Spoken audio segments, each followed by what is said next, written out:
Nakatakdang magsampa ng kaso ang Itbulaga host at veteran actor, comedian na si Vic Soto laban sa kontrobersyal na filmmaker na si Daryl Yap. This follows the release of a teaser for Yap's upcoming film, The R** Feast of Pepsi Paloma, where Bossing Vic was directly mentioned in connection to the controversial case.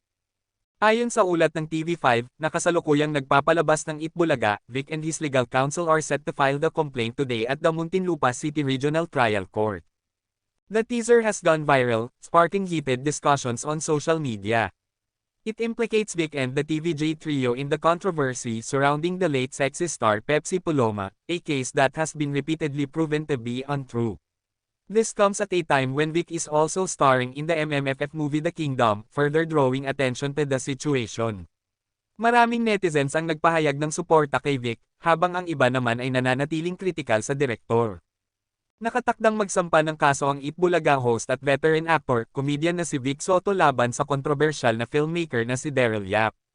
This follows the release of a teaser for Yap's upcoming film, The R** Feast of Pepsi Paloma, where Bossing Vic was directly mentioned in connection to the controversial case.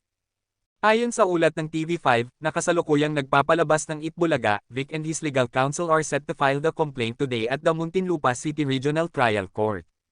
The teaser has gone viral, sparking heated discussions on social media. It implicates Vic and the TVJ trio in the controversy surrounding the late sexy star Pepsi Paloma, a case that has been repeatedly proven to be untrue. This comes at a time when Vic is also starring in the MMFF movie The Kingdom, further drawing attention to the situation. Maraming netizens ang nagpahayag ng suporta kay Vic, habang ang iba naman ay nananatiling kritikal sa direktor.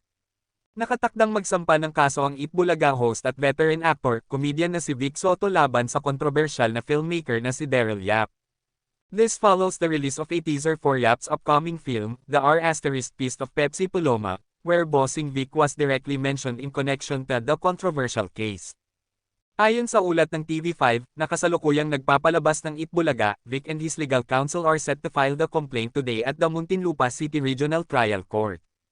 The teaser has gone viral, sparking heated discussions on social media.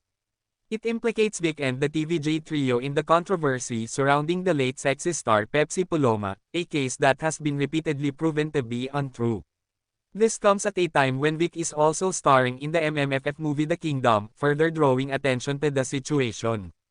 Maraming netizens ang nagpahayag ng suporta kay Vic, habang ang iba naman ay nananatiling kritikal sa direktor. Nakatakdang magsampa ng kaso ang Itbulaga host at veteran actor, comedian na si Vic Soto laban sa kontrobersyal na filmmaker na si Daryl Yap. This follows the release of a teaser